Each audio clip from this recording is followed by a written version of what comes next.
Dengerin suara ini baik-baik. I hear it.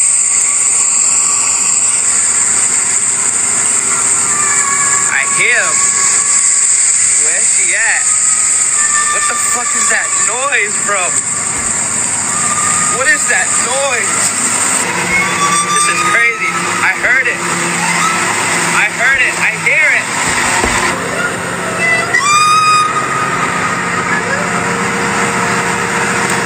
Lu bingung? Sini gue jelasin. Jadi suara itu adalah suara siren, si putri duyung jahat yang ketangkep kamera nelayan asal Amerika, guys. Siren itu beda ya guys sama mermaid Ariel, guys. Apa bedanya? Ya udah sini gue jelasin ya, lu nggak tahu kan? Tapi ini kita singkirin dulu karena gitu gambarnya. Jadi secara wujudnya siren dan mermaid itu emang mirip banget, guys. Mereka sama-sama makhluk laut, setengah perempuan, setengah ikan yang punya kecantikan yang sangat luar biasa. Kulitnya itu mulus, rambutnya tebel, panjang, dan bodinya itu gitulah. Senyum mereka juga manis banget. Nah, mereka ini dipercaya tinggal di lautan, nyebar kemana-mana, guys. Jadi nggak cuma ada di satu lautan doang, di lautan Indonesia pun ya mungkin juga ada. Siren dan mermaid itu juga mirip dalam hal suka ngegoda-godain nelayan gitu.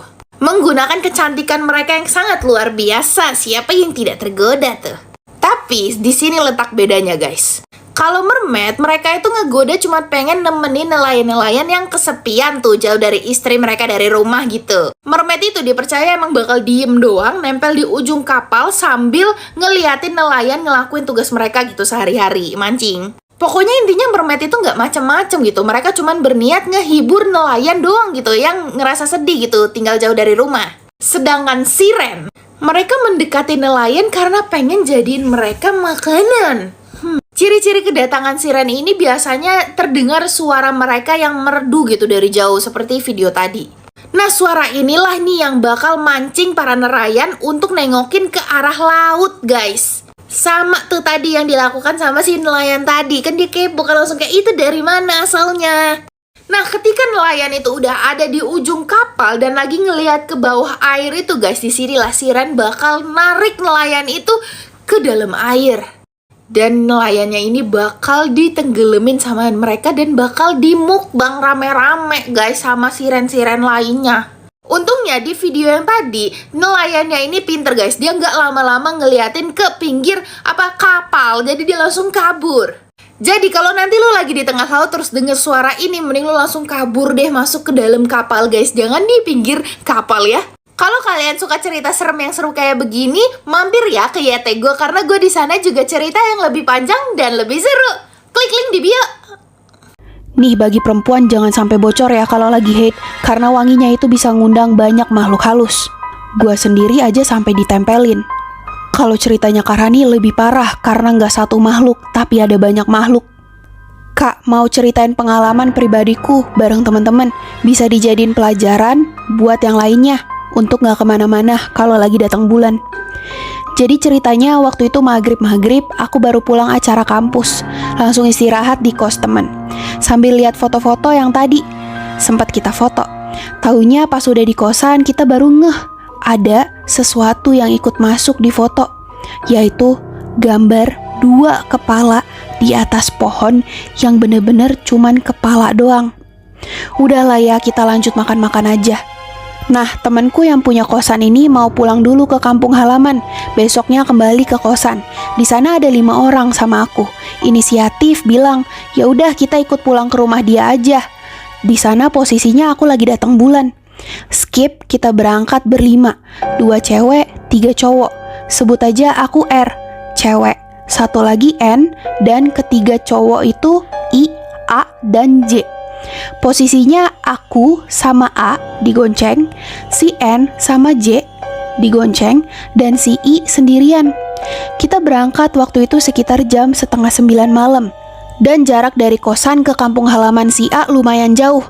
Kita perkirakan bakal sampai sekitar jam 11 malam. Info aja, jalan ke kampung halaman dia kayak hutan gitu. Di awal jalan masih biasa aja, gak ada apa-apa. Malah teman-teman pada pamer kecepatan, balap-balapan gitu. Pas udah mau masuk kayak hutan gitu, si A bilang, santai aja, jangan ngegas. Karena knalpotnya si I itu bising banget, takut ngeganggu yang ada di sana.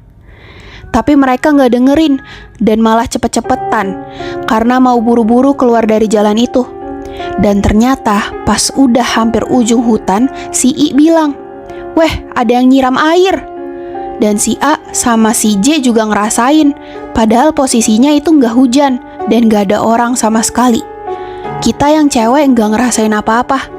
Tapi nggak lama dari itu, sumpah kak, aku bener-bener kaget. Kan posisinya aku di tengah, di belakang itu ada si I, di depan ada si J sama si N. Nah, aku lihat di depan motornya si N ada bapak-bapak pakai motor Mio putih. Di belakangnya itu ngebonceng pocong yang ngadep ke jalan. Aku di sana refleks kaget sampai si A bilang, "Kenapa?" Aku nggak berani cerita. Aku mikirnya, Lu tau gak sih ada satu nabi yang sifatnya itu bener-bener manusiawi sampai disebut mirip banget sifatnya sama Gen Z. Siapa sih? Nabi Musa. Dan ini adalah beberapa sifatnya guys. Sini gue ceritain satu-satu. Tonton aja videonya sampai akhir. Selamat datang di Gina Nunggu Buka. Gina Nunggu Buka.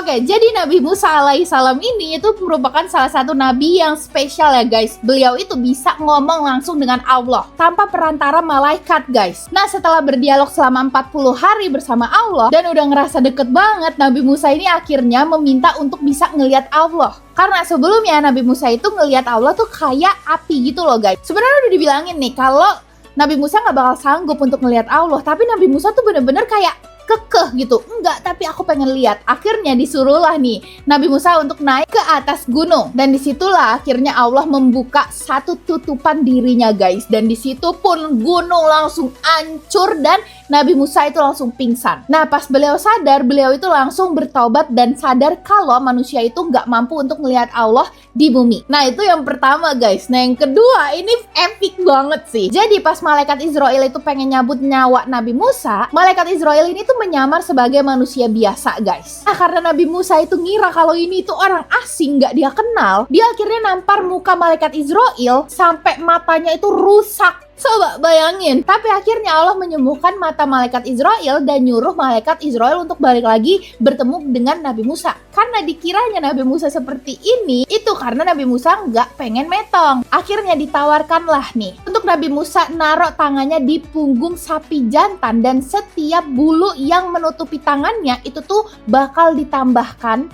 nyawanya sebanyak 1 tahun. Tapi di sini Nabi Musa ini nolak guys, karena tahu walaupun umurnya panjang pun tetap bakal ada kematian. Dan sebelumnya dia itu nggak tahu kalau itu tuh malaikat Israel. Akhirnya Nabi Musa itu memilih untuk segera wafat dan minta dimakamin di dekat tanah suci, yaitu Baitul Maqdis. Itu epic banget sih. Terus yang ketiga, Nabi Musa itu tahu kalau manusia itu nggak bakal mampu bisa sholat 50 rakaat. Nah, ini semua terjadi ketika Isra Mi'raj. Ketika Nabi Muhammad SAW itu naik ke langit dan dapat perintah manusia itu harus sholat 50 rakaat. Nah, pas waktu Nabi Muhammad turun lagi guys, di langit ke-6 ketemu sama Nabi Musa. Terus Nabi Musa nyuruh Nabi Muhammad untuk minta lagi keringanan rakaat sholat. Karena beliau tahu kalau manusia itu gak bakal bisa dan mampu sholat 50 rakaat. Akhirnya di sini Nabi Muhammad itu bolak-balik menghadap Allah dan dikurangin 10 rakaat setiap naik ke atas bumi. Sampailah jadi cuma 5. Yang keempat, ini bener-bener ya. Jadi Nabi Musa itu pernah berdebat dengan Nabi Adam dan nyalahin Nabi Adam karena beliau makan buah khuldi itu guys. Sampai akhirnya manusia diturunin dari surga. Maksudnya kayak kalau lu nggak makan itu buah, kita semua udah ada di surga gitu loh. Nggak lagi turun ke bumi. Kan relate banget, pasti lu pernah mikir kayak gitu kan. Cuma Nabi Adam ini membantahnya dengan bilang kalau ini tuh adalah takdir Allah dan udah ditulis 40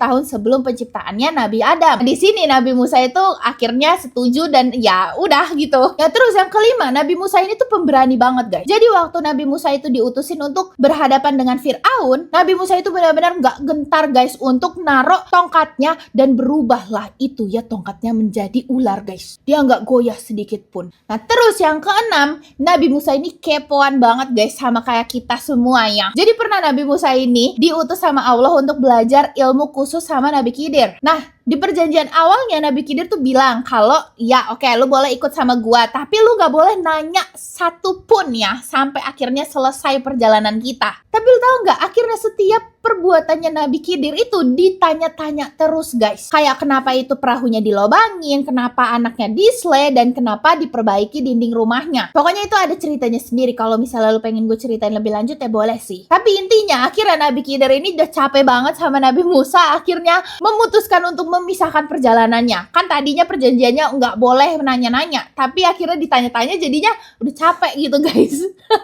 Masya Allah banget kan ya guys. Nabi Musa satu ini itu bener-bener manusiawi banget sifatnya. Beberapa sifatnya pasti relate kan sama kita. Tapi walaupun gitu, Nabi Musa ini salah satu nabi paling spesial loh guys. Karena tadi baik lagi banyak banget mukjizatnya yang udah pernah gue ceritain di Ginuk Muka tahun-tahun sebelumnya, lo cek aja sendiri ya. Dan salah satu mukjizat paling besarnya itu adalah bisa ngomong langsung sama Allah loh. Oke, selamat berbuka puasa semuanya. Selanjutnya kita cerita apa lagi? Kalian komen ya.